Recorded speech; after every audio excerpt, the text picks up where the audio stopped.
Hey everybody, thanks for tuning in to a really special episode of Watches All Over Smith. My name is George, this is Ryan, and today we are with Jeffrey and Tyler from JR Garage. JR Coin, JR Aviation, JR Business. So if you don't know who this guy is, you've been living under a rock. How'd you find my channel if you don't know who this guy is? Long story short, these are two young entrepreneurial guys who have really come up collecting things, making things better, trading them off, and it's kind of what Ryan and I have done for watches. So Ryan and I are huge car guys, these guys are huge car guys and collectors of a lot of fine things. So it was kind of natural just to get together and kind of talk about the watch industry, where it's going, where we think it's going to be, and I don't know, maybe sell a watch or two. Okay, so I have to ask the chronology here. Going through random coins looking for special stuff, to taking your Lamborghini to high school at 17, to this garage. I mean, tell me the story, man. How did you end up here? This is crazy. It's been a long haul. So as you know, my brother and I have been interested in entrepreneurship and just making money wherever we can for our whole lives now. And you're right, it started with coins. Numismatics is the fancy word. So we started that in 2008, my brother and I. And how old were you?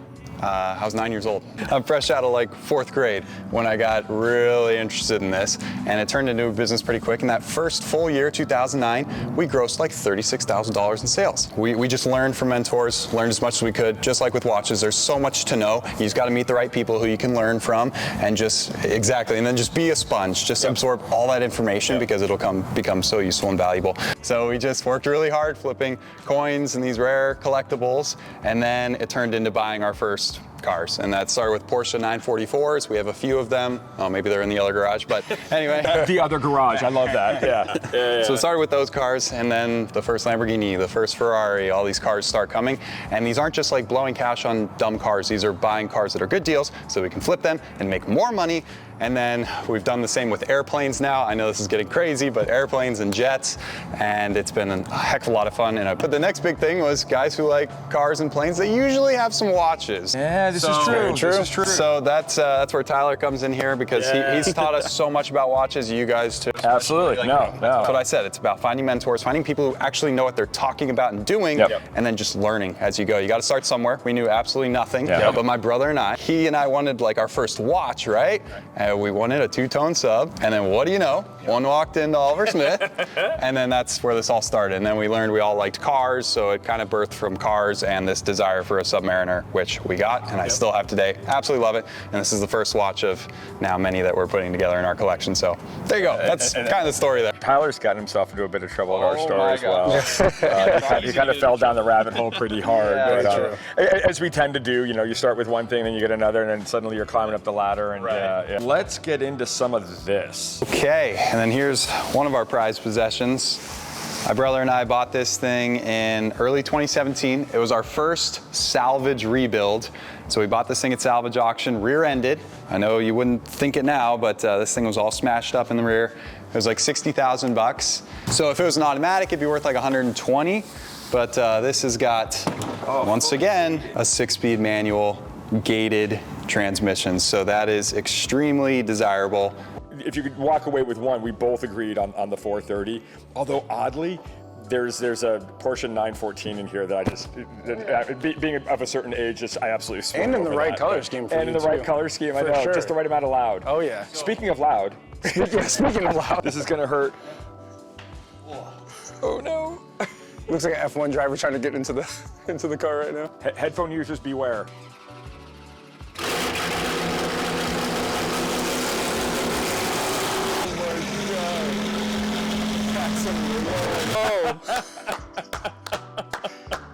That's awesome. That's amazing. My God. Yeah, and now, it's a fun one. we got to do one for me, guys. I'm so sorry. So quick insight on this one. When I was coming up, there was a yellow one of these for sale right around the corner for me. It was $3,500 in like, I don't know, 1985. And every time I got like $2,500 up, something came up and it slipped out of my hand. So now that Cayman out there is my spiritual ancestor to this. That's my midlife crisis because I couldn't get this car. And it is just spectacular to see when I'm in this kind of condition. $3,500 sounds like a smoking deal now. So sometimes the cars that nobody wanted back in the day are the ones that everybody wants now. So these cars in immaculate condition can go for 40, 50, 60 grand on Bring a Trailer. Yeah. Okay, and last but not least. Yes, we have all these new cars, right? But we got an appreciation for the classics, the really old classics. 1951 Mercedes 220. So he says right there on the back, 2-door suicide coupe, and with a really cool paint job, kind of two-tone. And this is all original paint? It was restored at some point in the 90s, where I think they put this paint on, but the interior, as you can see here, is... Oh my God, it is suicide doors. That's so cool. Yes, so the doors, you know, open that way, classic. Yeah. Try this out. It's this is kind of feeling. me. First of all, how do you fit in there? Because that steering wheel. Super weird to drive. Super weird to drive. I'm not sure. Hey, Ryan, that's an ashtray. Oh my gosh. And definitely your fastest car by far, right? Oh yeah, single smoke, anything in the collection. Yeah, all 85 horsepower. Yeah, I was gonna say, right? That was a lot back then. 51, this was the first year post-World War II that they brought back the inline six because of metal shortages after World War II getting decimated. Basically, they just pulled out their designs pre-World War II. So that's why this car looks like it's from the 40s. Makes sense. Because they just pulled out their old designs and then they like put in smaller engines because they didn't have enough materials after the war. So for it to now again have an inline six, this was a big deal. That was Mercedes 220, like ooh, powerful. It could go 90 miles an hour, like that was big. And this Took me 40 minutes to get to 90 miles an hour, but yeah. Okay, so you guys just saw a few of my cars in the collection. Now let's see a few watches from the collection that you guys brought along because I'm looking for my next piece. I'm trying to dump some more money into watches, and let's see what you got. What the heck? Brought a little bit of everything. We can kind of go over some stuff, but yeah, you get to flex, we get to flex. That's more of a flex than me. Holy smokes. Oh my gosh. So many dream watches in one place. What was kind of cool too, this is the one we did for Oliver's 40th, and Ryan was commenting how it looks like the interior of the Mercedes. I'm like, yeah. Yeah, what other watches match? Right? Well, I think this would be a pretty good match for that. Yeah, look good. Oh my gosh. So this is Patek Philippe 5712 on bracelet. So Nautilus? Nautilus, correct. Yep. So you have power reserve, running sub-seconds, date, and moon phase. Oh gosh, I'm not worthy to hold this. Holy smokes. Yeah, that one would be worth a couple of these cars, I think. Yeah. But we like you guys, we like stuff we don't get a chance to see every day. You know, being able to show people this is a joy. It's so good on the wrist. It does. It rests like really well. Piece, like if you know, you know. Like That's when it. you walk around with this thing. And when you feel some of this, when you get a chance to put it on, that's when you kind of understand why this is kind of the king of the hill. Or at least the Nautilus in general. So obviously this is worth way over retail. Yeah. Yes. Honestly, between you and I don't know what the retail is. I actually do. I just looked it up.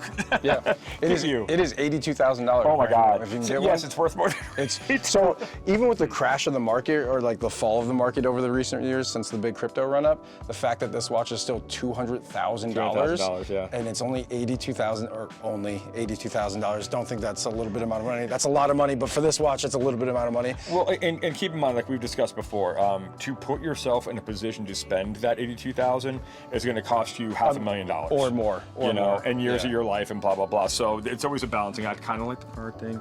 You gotta pay to play sometimes. Yeah, like with Ferrari, you gotta buy a bunch of models to maybe get the Maybe. shot at getting Yep.